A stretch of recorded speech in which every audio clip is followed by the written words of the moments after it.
മലപ്പുറം ചാലിയാറിന് കുറുകെ പോത്തുകല്ല് മുണ്ടേരി ആദിവാസി നഗറുകളിലേക്കുള്ള ഇരുട്ടുകുത്തിക്കടവ് പാലം യാഥാർത്ഥ്യമാകുന്നു. നേരത്തെ ഉണ്ടായിരുന്ന ഇരുമ്പ് പാലം 2018 പ്രളയത്തിൽ ഒലിച്ചുപോയിരുന്നു. പിന്നീട് ചങ്ങാടമായിരുന്നു ആശ്രയം.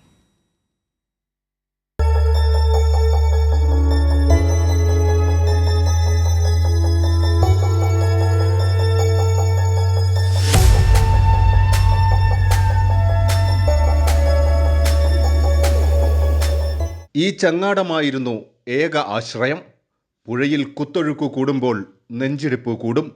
മുണ്ടേരി വനത്തിനുള്ളിലെ ഇരുട്ടുകുത്തി, വാണിയമ്പുഴ, കുമ്പളപ്പാറ, തരിപ്പപ്പൊട്ടി ആദിവാസി നഗറിലെ 133 കുടുംബങ്ങളാണ് പാലം ആശ്രയിച്ചിരുന്നത്.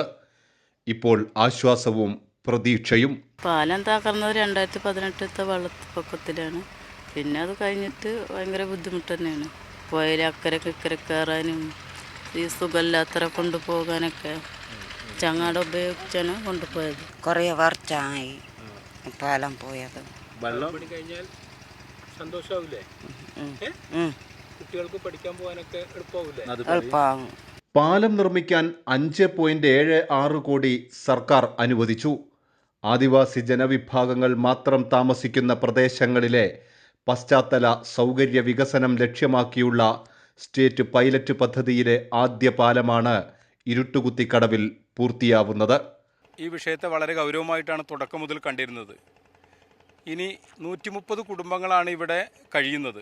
ഇരുട്ടുകുത്തി, വാണിയമ്പുഴ, തരിപ്പപ്പൊട്ടി, കുമ്പളപ്പാറ ആദിവാസി നഗറുകൾ. ഏകദേശം ഒരു 133 കുടുംബങ്ങൾ ഈ വനത്തിനുള്ളിൽ കഴിയുകയാണ്. അപ്പോൾ ഈ പാലമില്ലെങ്കിൽ ഇവർ വനത്തിനകത്ത് തീർത്തും ഒറ്റപ്പെട്ട സ്ഥിതിയാണ്. മഴക്കാലത്തിന് മുൻപായി പാലം തുറന്നുകൊടുക്കും.